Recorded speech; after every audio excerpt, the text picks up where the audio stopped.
So the next question is, if you know only the amino acid sequence of a protein, how could you detect the gene for that protein? Okay, अगर ये बोल रहा है कि अगर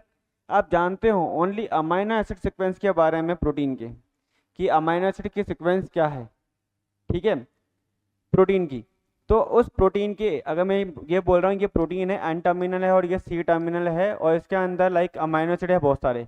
amino acid 1, यहाँ पे amino acid है एन नंबर, बहुत सारा है। तो यहाँ पे अगर हमें अमाइनो एसिड के बारे में नॉलेज है कि ये सीक्वेंस आ रही है, ठीक है, प्रोटीन के, so how could you detect the gene? तो आप इसकी जीन, क्योंकि ये देखो ये बनाता होगा ना इसी के अंदर से, ये देखो ये रही इसकी जीन, ये डीएनए है और ये रही इसकी जीन, तो डेफिनेटली इसका क्या हुआ होगा बच्चों, ट्रांसक्रिप्शन हुआ होगा, इसका एमआरएनए बना होगा, और इस एमआरएनए का क्या हुआ होगा, ट्रांसलेशन होकर इसकी बनी होगी क्या, प्रोटीन।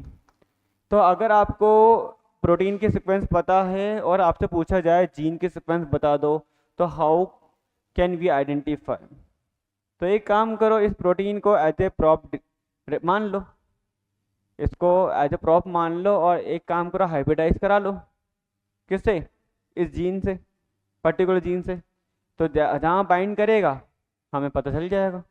समझ रहे हो, क्योंकि यहाँ पे क्या है, सीक्वेंस तो है ही, इसको एज ए प्रॉप यूज में लो,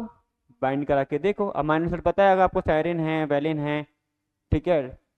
तो अगर आप क्या कर सकते हो, अगर अमाइनो एसिड का सीक्वेंस पता है तो आपको कुछ नहीं करना है, उसको एज ए प्रॉप बनाना है, एंड देन आप क्या करोगे, उसको हाइब्रिडाइज करा दो, तो जीन के बारे में पता चल जाएगा। सो इन्होंने बोला है कि how could you detect the gene for that protein, तो कैसे पता करें, कैसे डिटेक्ट करें? You could screen a library of gene using A synthetic oligonucleotide prop designed to be complementary to a region of the gene with minimal degeneracy. इन्होंने बोला है you could screen library of gene, पहले तो आप gene library बनाओ, फिर इसने बोला है सिंथेटिक ऑलिगोन्यूक्लियोटाइड प्रॉप बनाओ, डिजाइन करो एक ऑलिगोन्यूक्लियोटाइड प्रॉप, एंड उसको कॉम्प्लीमेंट्री बाइंडिंग करा दो विथ मिनिमल डीजनरेसी। अरे अब हमारे सीक्वेंस तो पता नहीं है ना, जीन जीन ही नहीं पता क्या है, फिर हम प्रॉप रैंडम थोड़ा डिसाइड करेंगे, तो ये तो दिक्कत हो जाएगी हमारे लिए। You could screen library of gene, वापस जीन की लाइब्रेरी बनाओ, ओके, यूजिंग ए सिंथेटिक ऑलिगोन्यूक्लियोटाइड प्रॉप, वापस से प्रॉप डिजाइन करने के लिए बोल रहा है, to be complemented to the region of gene with maximal degeneracy. अब ये भी दिक्कत है, देखो कोडोन डीजनरेसी का मतलब जानते हो ना, कोडोन डीजनरेसी का मतलब होता है कि one codon coded more than one codon, one amino acid coded, one amino acid coded more than one codon, that is known as codon degeneracy. कि एक ऐसा कोडोन जो एक से ज्यादा कोडोन को, एक ऐसा अमाइनो एसिड, एक ऐसा अमाइनो एसिड जो एक से ज्यादा कोडोन को कोड करके जा रहा है, ठीक है, for example like Sareen, for example like leucine, one amino acid Sareen coded more than one codon, like 6 codon code कर रहा है, ऐसे ही ल्यूसिन एक अमाइनो एसिड है जो 6 कोडोन को कोड कर रहा है, that is non is what, codon degeneracy, ठीक है। अब जैसे मिथियोनिन है, ठीक है, तो ये क्या करता है, एक को ही करता है, ठीक है। वापस देखो ट्रिप्टोफैन हो गया, अब वापस देखो यहाँ पे इन्होंने क्या देखा है, ये तो ये भी हमारा क्या होगा, आंसर नहीं होगा, कि मैक्सिमम कर लो, ज़्यादा करो या कम करो, उससे तो लेना देना है ही नहीं।